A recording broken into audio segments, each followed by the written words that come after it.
मित्रांनो, आज आपण महाराष्ट्र शासनाच्या एका अत्यंत महत्त्वाच्या आणि गरजू बालकांसाठी असलेल्या योजनेबाबत सविस्तर माहिती पाहणार आहोत। या योजनेचे नाव आहे क्रांतिज्योती सावित्रीबाई फुले बालसंगोपन योजना। ही योजना महिला व बालविकास विभाग, महाराष्ट्र राज्य यांच्या मार्फत राबवली जाते।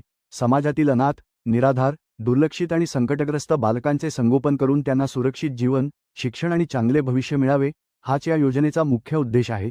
मित्रांनो, आपल्या आजूबाजूला अनेक अशी मुले आहेत जी परिस्थितीमुळे खूप मोठ्या अडचणीत सापडलेली असतात। काही मुलांचे आईवडील नसतात, काहींचे पालक गंभीर आजाराने त्रस्त असतात, तर काही मुलांवर कौटुंबिक संकट, सामाजिक आपत्ती किंवा हिंसाचाराचा परिणाम झालेला असतो। अशा परिस्थितीत ही योजना त्या बालकांसाठी सरकारकडून दिला जाणारा एक मोठा आधार आहे। या योजनेचा लाभ 0 ते 18 वर्षे वयोगटातील बालकांना दिला जातो। यामध्ये अनाथ, निराश्रित, निराधार, बेघर, बालकगृहात राहणारी मुले तसेच ज्या मुलांच्या आई-वडिलांचा मृत्यू झाला आहे किंवा पालक कोठडीत आहेत, गंभीर आजारी आहेत अथवा मुलांचे संगोपन करण्यास असमर्थ आहेत, अशा सर्व बालकांचा समावेश होतो। याशिवाय कौटुंबिक हिंसाचारामुळे अडचणीत आलेली मुलेही या योजनेसाठी पात्र ठरतात। या योजनेअंतर्गत सरकारकडून आर्थिक मदत दिली जाते। प्रति बालक दरमहा 2250 रुपये इतके संगोपन अनुदान थेट संबंधित लाभार्थ्यास दिले जाते। जर एखादे मूल स्वयंसेवी संस्थेमार्फत संगोपनाखाली असेल तर त्या संस्थेला दरमहा 950 रुपये इतके सहाय्यक अनुदान दिले जाते।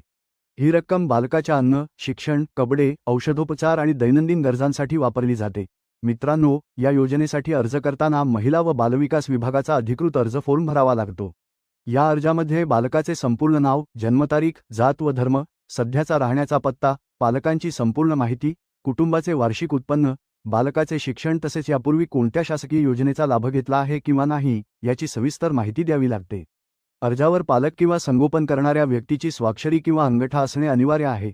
अर्जासोबत काही महत्त्वाची कागदपत्रे जोडावी लागतात।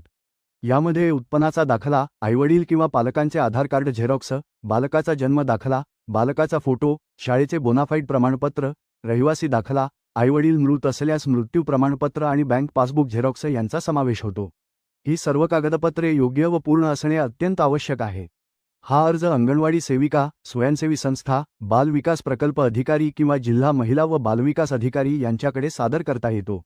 अर्ज सादर केल्यानंतर संबंधित विभागाकडून त्याची तपासणी केली जाते। पात्रता पूर्ण असल्यास बालकाला या योजनेचा लाभ मंजूर केला जातो आणि नियमित स्वरूपात आर्थिक मदत दिली जाते। मित्रांनो, अर्ज भरताना चुकीची माहिती देऊ नये, खोटी कागदपत्रे जोडू नयेत आणि अर्जाची पावती जपून ठेवावी। कारण चुकीची किंवा अपूर्ण माहिती दिल्यास अर्ज फेटाळला जाऊ शकतो आणि लाभ मिळण्यात अडचणी येऊ शकतात।